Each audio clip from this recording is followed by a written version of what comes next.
you. And then they start saying, well, Jesus was made up. And Jesus ain't real. And I don't believe in Jesus. And Jesus ain't a real story. And Jesus was just added to the Bible as just some off something to get your stupid people to believe it. But see, this is where comes in the people that praise.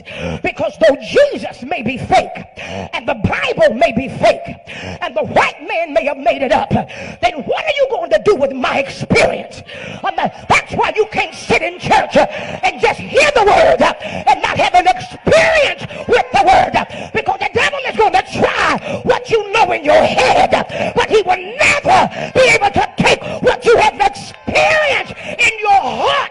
Somebody better say something up in here. Anybody that God ever healed your body? Anybody that God ever brought you out? Anybody ever made a way out of nowhere? Anybody that's ever had a supernatural experience that you can't explain? If they take the Bible away, you can't take away my experience with God.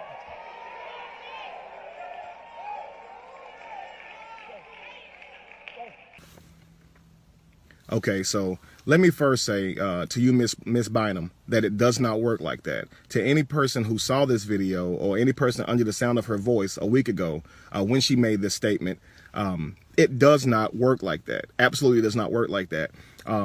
If you find or discover that the character Jesus Christ never actually existed in the realm of reality, you don't get to take the experiences that you felt while believing in him and then make it mean that he must be somehow true anyway. Okay, there's 4,200 religions. Okay, and there are just the predominant religions: Judaism, Christianity, and Islam. Okay, if you're dealing with those three religions, and you're going to say no one can take away my experience of God, well, again, you led with Jesus did not exist. So you can't be talking about Jesus because Jesus did not exist. So what God are you referring to?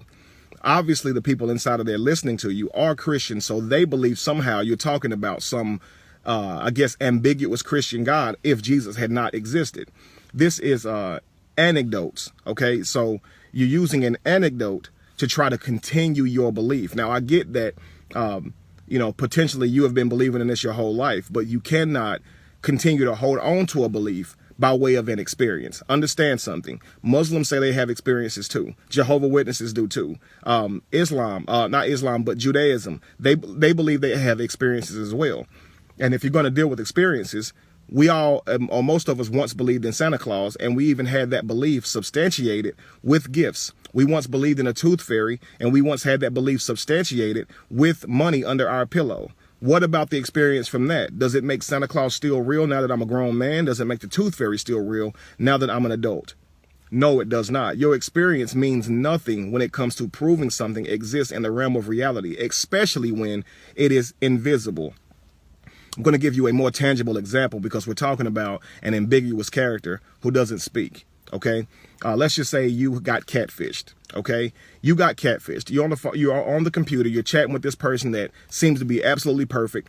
You fall in love with them. You're mad in love with this person. They seem to say all the right things. It is true that you experienced this person, but it's not true that you experienced the person they told you they were. That person does not exist. Now, the difference with that is God, or this ambiguous character Jesus, does not even speak. At least when you got catfish, you had a real person messaging you. So it would be okay for you to say, I experienced a person, even though you weren't the person you said you were. The help, the advice, right? The compliments, the things that you used to build me and help me. I did experience, and nevertheless, that did come from your vessel. At that moment, you can make a choice to determine whether or not you want to continue a relationship with someone who lied to you in the beginning, but was someone that you needed emotionally. Okay. The character God is ambiguous. You don't know who to give this credit to now. At least when you're catfished, you can give the credit to the person that deceived you.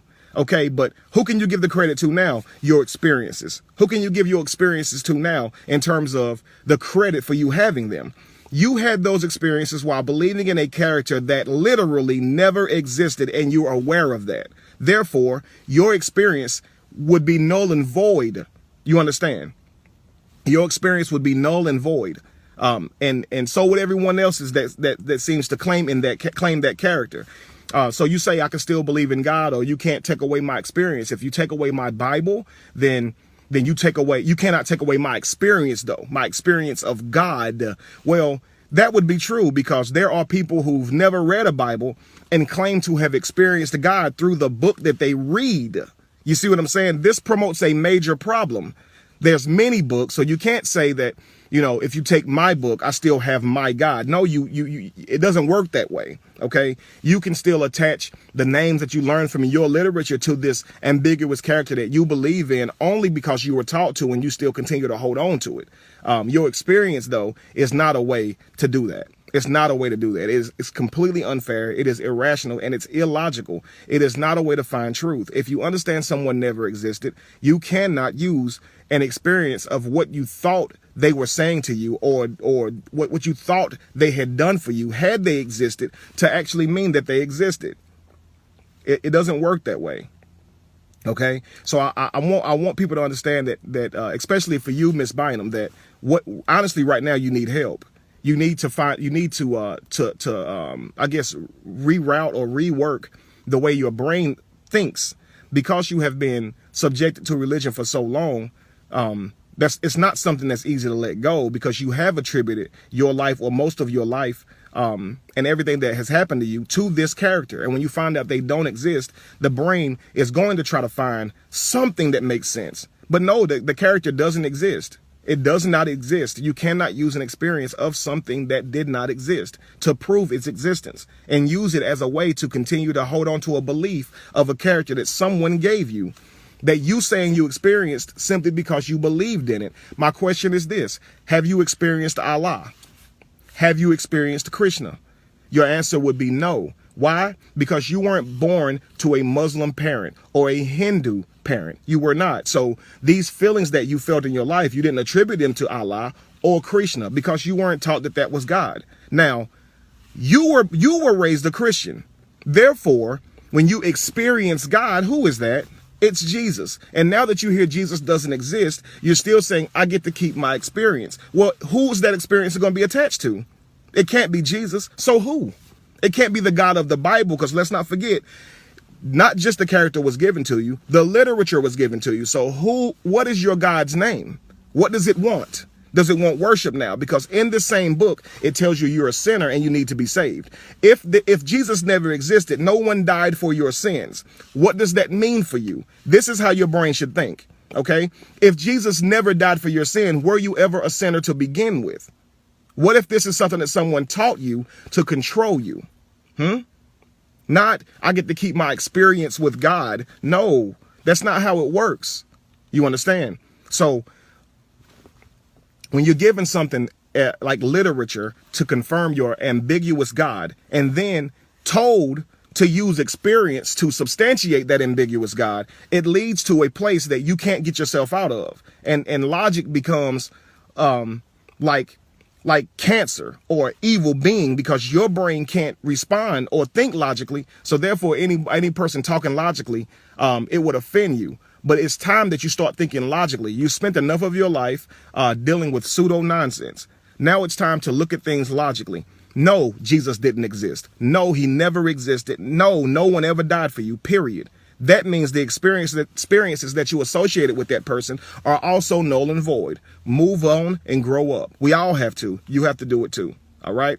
I love everybody. Please follow me on Patreon. I'm trying to, feed the world, $2 per month. And I'm using those funds to feed the world for any who may ask. Also, please make sure you go to www.kevinwesley.org. Okay. I have a nonprofit where I feed the homeless, and I'm trying to feed the homeless by New Year's. Okay. So please go and look at the details on that. Okay. Subscribe to me on Facebook, YouTube, and Instagram. That's it. I love you guys. Peace.